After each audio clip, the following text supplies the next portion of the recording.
people, and he's in the studio with us today. Okay, Frimpong, good morning. And I remember that we went to his constituency, you know, during Voters Connect.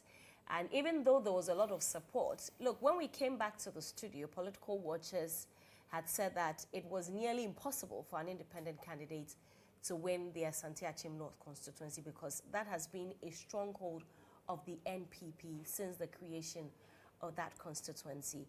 And so I'm going to ask you, how did you do it? Thank you. First of all, I want to say good morning to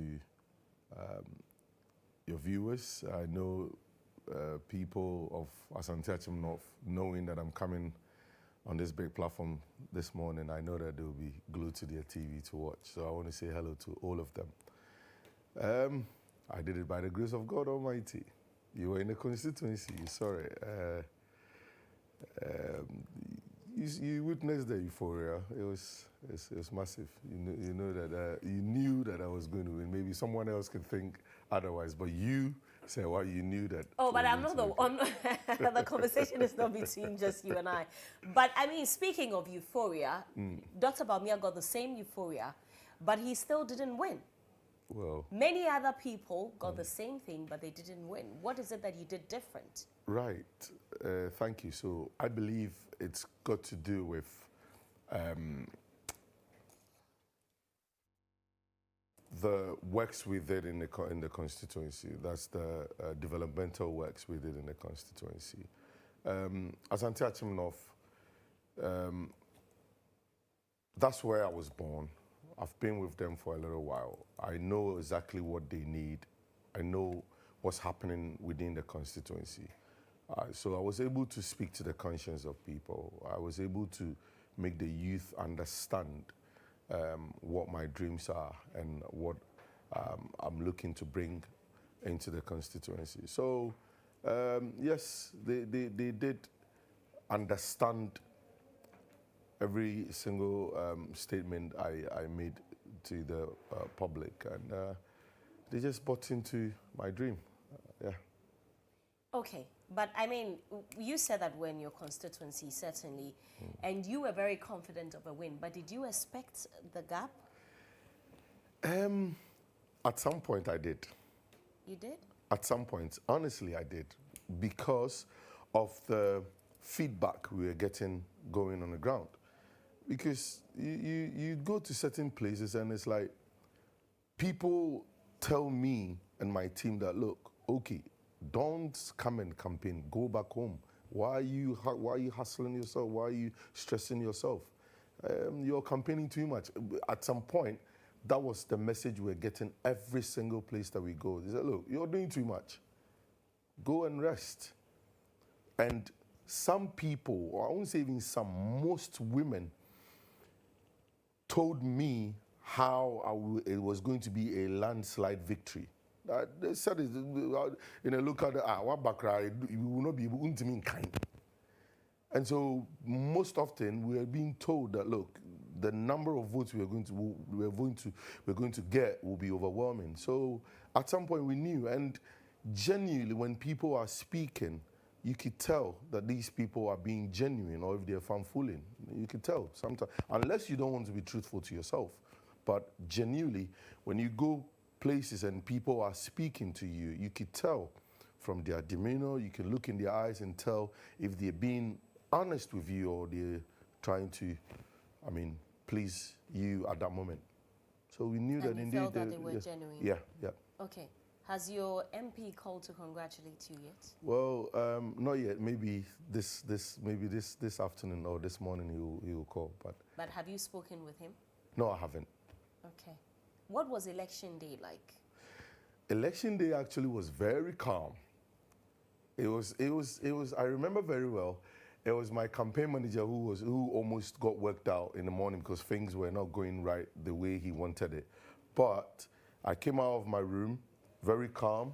I spoke to him to, get himself together. I spoke to people who were all scattered around on that day. That, look, where you going? What work are you supposed to do? I started dispatching people to whatever they need to do. And then what did I do? I think I remember checking on the people who were supposed to cater for agents. So I chased them up to find out everything was okay. I started going around all the polling stations to check if everything was also okay. So it was a very calm day. I didn't panic. I didn't feel like the day was any different. It was very calm for me, honestly. Okay. I mean, I asked you about your MP because I've spoken with him after the election. And I asked him a few questions. You know, I asked him about the support because when I came to your constituency, you told me that you supported him. You supported the party as well with a vehicle. He said that they were lies, they were untrue, and that you didn't give him any money, or if you do something to support the party, it doesn't mean that you are giving it to him. If the campaign vehicles are moving and you follow it with your vehicle, it does not mean it is a donation to the party. Is that what happened? So in a response to what you've just said, I can boldly give you a video for you to play for the whole world to see. What's in the video? Well, so the video shows when I was donating a vehicle, a Ford F-150, gray color, right? In a very, very mint condition, with fully loaded with machines, speakers and machines, donating it to him and the party to use as for his campaign, right?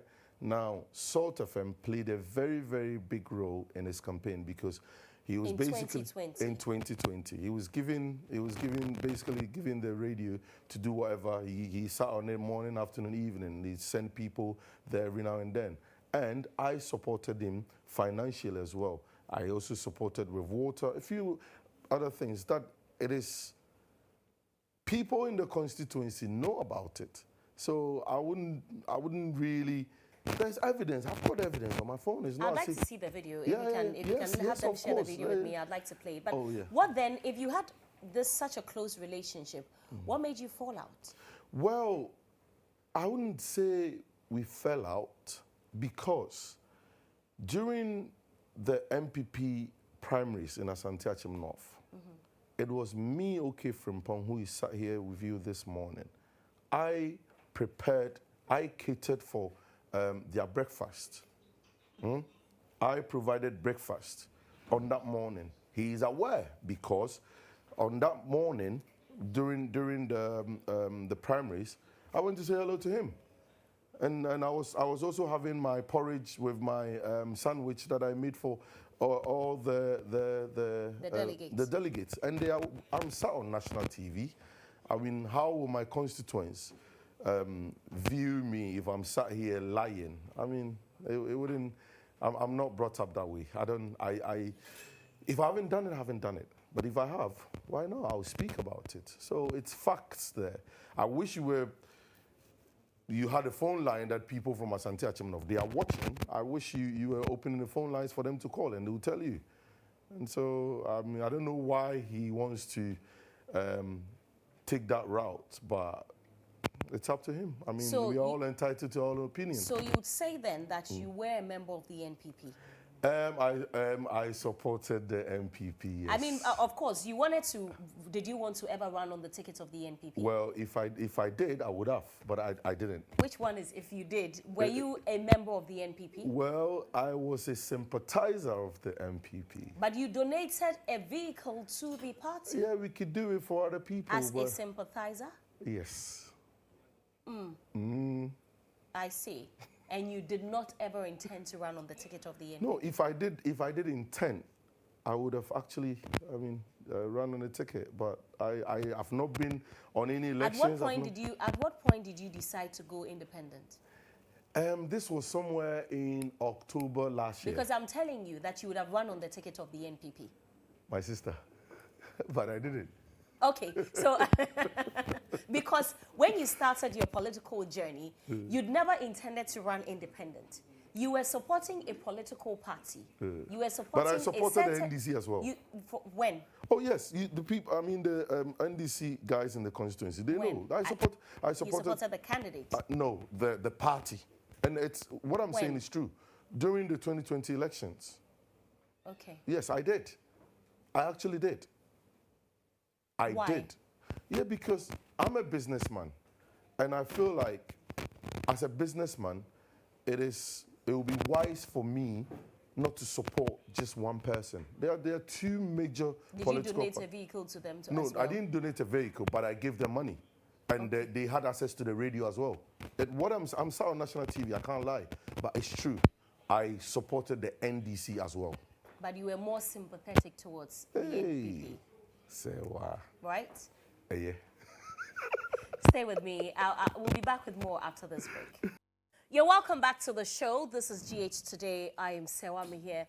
And it's Hard Talk. We're talking to the MP-elect for Asante Akyem North constituency. If you're watching from the constituency, you have a question for your MP, you have something to say, you can tweet at us using the hashtag GH Today. You can tweet at me as well. But we're streaming on Facebook, on YouTube, and on X. Ohene Frimpong is my guest. So just before the break, you were talking about the supposed vehicle, and we've gotten the video. Very shortly, we'll play it for the viewers to see, watch, and draw their own conclusions. But I was asking you that, at what point did you decide to go independent? Right. Because I've seen photos of you in the company of NPP members. When you said that you served the delegates when they were electing during the NPP primaries. Yeah. So you're more inclined to the NPP. I've been a sympathizer of the NPP. You don't want to admit, but it's okay. So at what point did you decide to go independent? This was somewhere October in 2023, last year. Why? See, going into politics is a very huge step, and it could be a very slippery road. As a businessman, it was best for me to take time, analyze every single step of this journey I wanted to embark on. Now, I knew that for where I stood as an individual and my relationship with the community, Asante Akyem North constituency, if I wanted to go into politics, I would have aligned, or I would have been aligning with a political party. And for Ohene Frimpong, it would have been, paying monies to a group of people called delegates who were supposedly going to be the people to, vote or elect the leader, the person who's going to lead that party in the constituency. So, to me, I didn't feel that it was not the time to distribute money to delegates and to canvass their votes or to canvass votes. However, Delegates that you fed, that you provided breakfast to. You had a relationship with them. That's why you provided breakfast for them. I did. But you decided not to give them monies to vote for you. No, but I didn't contest. Exactly, because you didn't want to give them money to vote for you. Well, I wanted to, I know that I've always been for everybody, not a particular party. I've always been the people's man in the constituency. When I have the opportunity to help people, I don't look at political colors. I go all out. I don't look at where you belong, what tribe, what party you belong or anything. I don't do that. And so I thought that if I was ready to serve my people, I want to serve every single one of them and not a particular group of people or not a particular political party. And so with that, and the fact that I felt that it was not right in my conscience to, distribute money to a certain group of people for them to vote for me, I decided that, okay, if I have the financial standing to contest, then whatever funds that I've got at that moment, right? I will use it to develop the constituency rather than let a few group of people enjoy it at the expense of over 60,000, constituents or voters. Was it not because you could feel that the delegates would not vote for you? That's why you decided not to even go in? Oh, not at all. I have a very, very, very good relationship with the political fraternity in Asante Akyem North, be it NDC, be it MPP. I have a very good relationship. So, I never thought that the delegates were not going to vote for me. No. Okay. No. But I just felt that, look, I want to be different.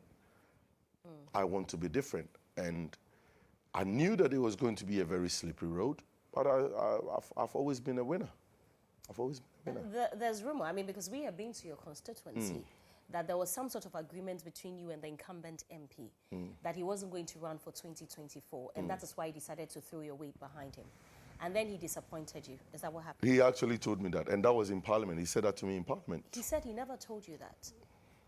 Well? He said to ask you where you had that meeting. I've just told you in Parliament. So he invited me to Parliament. Okay. I had a meeting with him and then one other colleague of his. He looked very matured man. That day, that man was wearing shorts, brown, like corduroy-like shorts. I don't remember the top he was wearing, but that was for the man. And basically, the meeting in Parliament was to thank me. Where? In an office? In his office in Parliament, at the MP, Loyandi Apekubi's office in Parliament. Okay. I'm sort of national TV, and you see, I like to be honest. I agree. Okay. There's no point, lying about, and then people will look at you like some. Okay. So yeah, he invited me to his office in Parliament, and he gave me his appreciation of how I supported him and all that. I also think that maybe the reason why he invited me, that's that one, it's my own thought.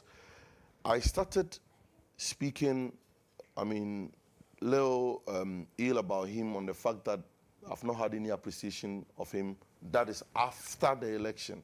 That I had not received any appreciation from him, and he's not been supportive, especially to the radio station where he had the opportunity to say every time to campaign and all that. So I'm thinking, based on some of the conversations that I had with a few people who were close to him, that was probably why he invited me. I might be wrong, but he invited me to Parliament to say thank you to me, and he told the other gentleman how I supported him and all that, and yes.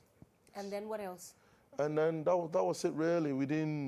That was it really. So he called you to thank you. He didn't call you to tell you he won't run.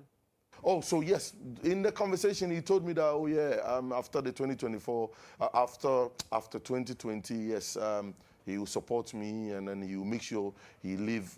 So basically his conversation was around the fact that he wants to, I will be his successor, and then all that. Even in the video, when that day I donated the vehicle to him, he reiterated that as well. Okay, so you're not a member of the NPP. I am a sympathizer. But you were willing to succeed and the Apiakubi. Well, I have been a sympathizer of the NPP. I see. So, speaking of you saying that if you thought of it that if you had enough funds, you would then go independent to help the people. How much money did you spend on your campaign?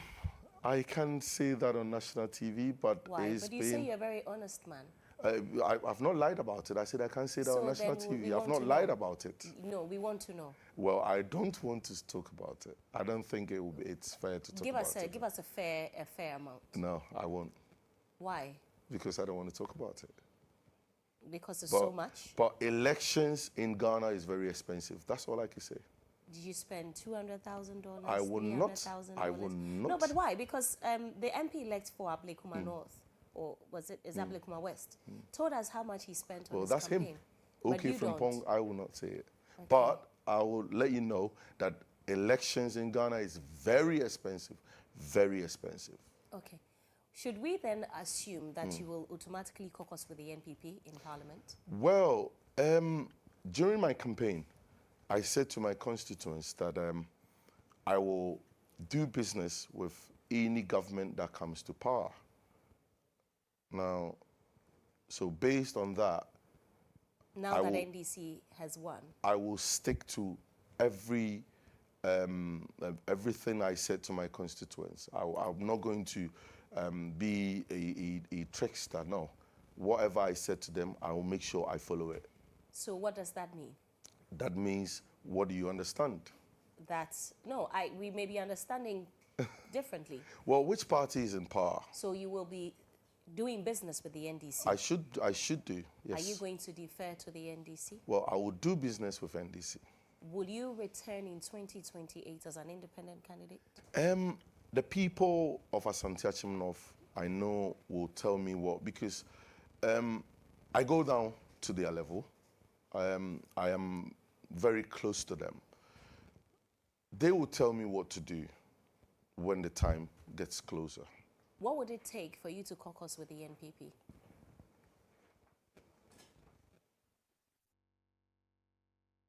Time will tell. We will see. If they approached you? If they do, we will see. We will see. We'll see how the conversation goes. Has the NDC approached you yet? Well, no one has approached me. But no one. Your original plan is to do business with the NDC. And yes, I have to do business with NDC because what my constituents need is development. I want to be able to help bring factories in the constituency for the youth to get work.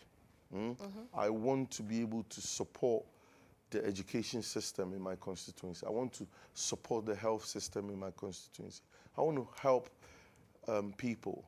So it will be best for me and my constituents to deal with a group of people or a government who can really support them and help them get what they need. All right. Let's talk, very briefly about your former party's performance in this Which year's one election. is my former party? The NPP. In this So year's I've election. been a sympathizer of the NPP. That's fine. We know, that's and fine. it's back in the UK. But you and I know that you're a member of the NPP, or you were a member of the NPP. But it's okay. It's okay if you're no longer a member of the NPP. But, you were confident of your victory. Yeah. Did you expect the NPP to lose this year's election? Honestly, at some point, I thought that things could go south. Yeah. At some point. Okay, but did you expect them to lose woefully like this? By no. over 1.6 million No, votes? not at all. No. What would you say from your constituents? Because when we have the conversation about the economic situation and some of the many complaints that Ghanaians have, the MPs from the rural areas or not so urban areas tell us that the dynamics in their constituency is very different, because some of the things that we hear in Accra complain about is different from what those in the villages complain about. So from where you sit and the constituency that you, because I know that you went there, stayed with them for quite a while in the run-up to the election. What would you say contributed to the NPP's loss, generally, and also in your constituency? Well, I wouldn't go much into the general side, but in my constituency, one of the major problems was the MP was not forthcoming. There was basically lack of development in the constituency.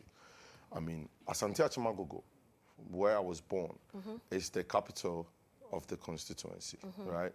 But you could tell when you get into Agogo, and if you're driving, you would ask yourself, I know that MPs are not responsible for constructing roads. I understand that.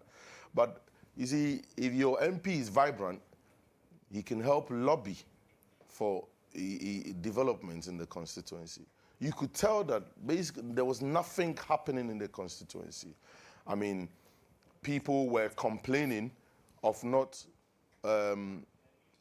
witnessing what the protocols the MP was receiving, how he was distributing them. People were complaining about it. People were complaining about the fact that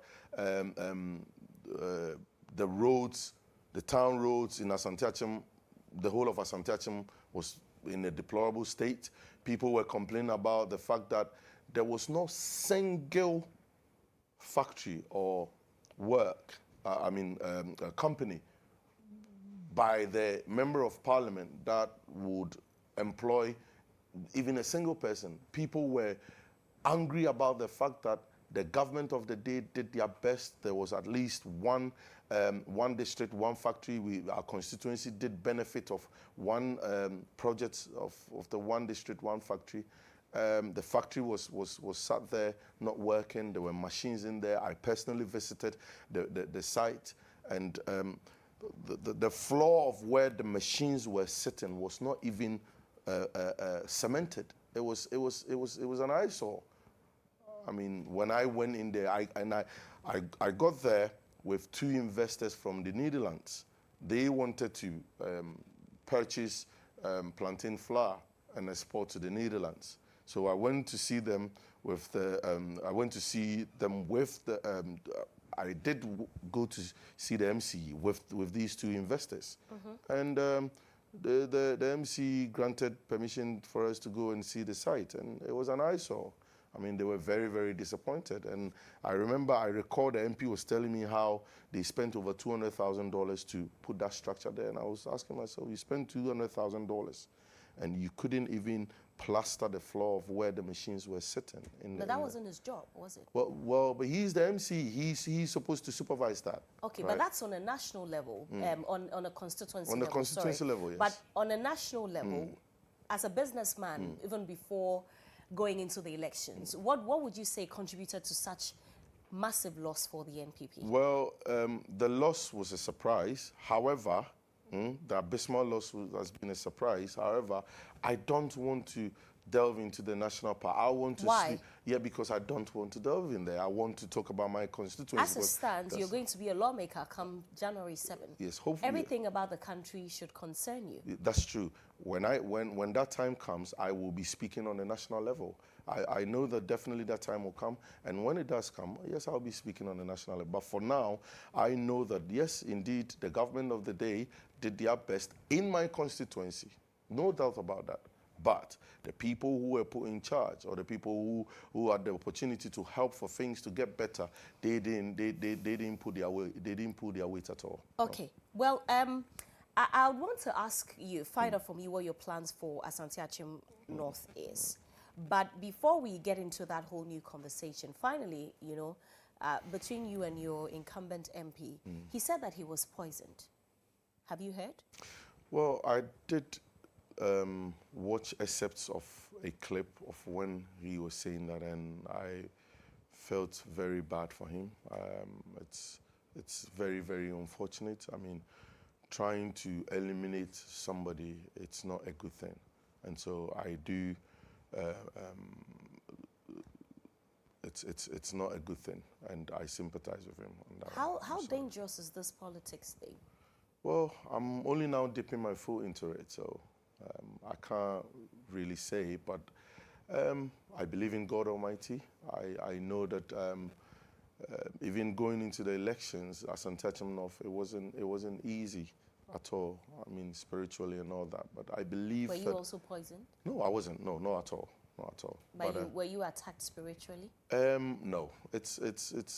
I mean, you get challenges, and but I think it's okay. I've been fine. My team has been fine, and knowing very well how the terrain is in Asante Akyem North, going into this election, not being involved in any accident, not having members of your team being hospitalized and all that. I mean, I think that God has been good. So I do sympathize with him. I'm sorry for what he went through, and I don't think it's a good thing. It's very unfortunate to hear that, honestly. But who would have wanted to poison him, though? I don't know. Did he say who wanted to poison him? No, he did not. He didn't say. You should have asked him. Well, he didn't say it on this platform. Yeah, but I thought that you would ask him. You should have asked him. Let's talk about your constituency. You know, there are many people who have gone into elections with a very sober, modest attitude and have won. And then after they win, the MPs are no longer accessible. They don't come to the constituency. They don't even live there anymore.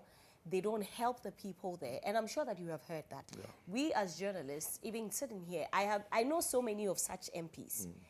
Is your relationship going to change with your constituents now that you are an MP? It wouldn't, my relationship with them is not going to change. However, what I might reduce is my phone calls, because it gets too much. That one, when I go back to the constituency... You don't think that's one of the reasons they voted for you? Oh, but at the end of the day, I still have to work. I'm not saying I'm not going to change my number. My number is still going to stay the same. I will be accessible to them. But you won't pick their calls like I didn't say I won't pick their calls. I said I would ask them to reduce it. That's what I said.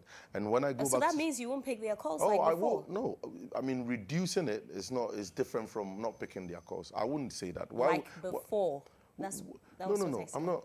See, the thing is, they've given me a mandate. And it is a very challenging mandate. Okay. I need to be focused. I need to concentrate. I need to really work hard to make sure that for what reason they voted for me, they benefited. Now, all I'm trying to say is I am still going to be very accessible to them, because as I speak to you, I'm going to spend Christmas with them.